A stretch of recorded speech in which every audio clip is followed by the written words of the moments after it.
Carrot ദോശയാണ് ഇന്നത്തെ special. Carrot, അരി, ഉഴുന്ന് ഇതൊക്കെയാണ് ഇന്നത്തെ മെയിൻ ക്യാരക്ടേഴ്സ്.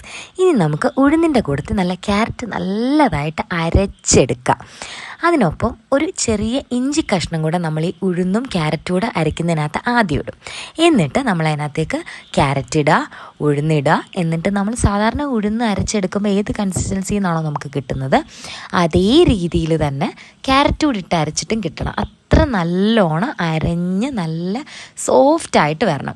ഇന്ന് പിന്നെ സാധാരണ പോലെ തന്നെ നമ്മൾ അതിനകത്ത് ചോറിട്ട്, അതായത് അരിയും ചോറൊക്കെ ഇട്ട് അരച്ച് അതിനുശേഷം അരിയിട്ട് അങ്ങനെ നല്ല കൺസിസ്റ്റൻസിയിൽ നമുക്ക് ദോശയാണോ ഇഡ്ഡലിയാണോ ആ ഒരു കൺസിസ്റ്റൻസിയിൽ എടുക്കുക. നമ്മളിന്ന് ദോശയുടെ കൺസിസ്റ്റൻസി എന്നാണ്. നിങ്ങൾക്ക് വേണമെങ്കിൽ തലേ ദിവസം വേണമെങ്കിൽ അരച്ചില്ലെങ്കിലും പിറ്റേ ദിവസം രാവിലെ ആണെങ്കിലും ക്യാരറ്റ് ഇതിനകത്ത് അരച്ച് ചേർത്താലും കുഴപ്പമൊന്നുമില്ല.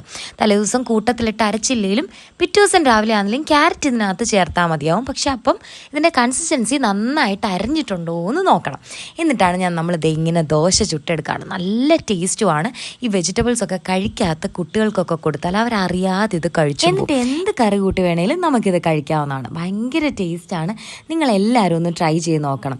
ക്യാരറ്റ് പോലെ തന്നെ നിങ്ങൾക്ക് വേണേൽ ബ്രോക്കലിയോ അങ്ങനെയുള്ള എന്തെങ്കിലും വെജിറ്റബിൾസ് ചേർത്തിട്ടാണെങ്കിലും ചെറിയ കുട്ടികൾക്കൊക്കെ കൊടുത്താലും അപ്പോഴും ഉള്ളിലേക്ക് ഈ വെജിറ്റബിൾ അങ്ങ് എത്തിക്കോളും. പച്ചയ്ക്ക് കഴിക്കുന്നതിൻ്റെ ആ ബുദ്ധിമുട്ടുള്ളവർക്ക് ഇതൊരു നല്ല അടിപൊളി. നമ്മുടെ ഇന്നത്തെ ദോശയുടെ കോമ്പിനേഷൻ ഉഴുന്നുപൊടിയാണ്. ഉഴുന്നുപൊടിയും ഇച്ചിരി വെളിച്ചെണ്ണയിൽ അതിങ്ങനെ ചാലിച്ചിട്ട് ഈ ദോശയുടെ ഒപ്പം അടിപൊളിയാണ്.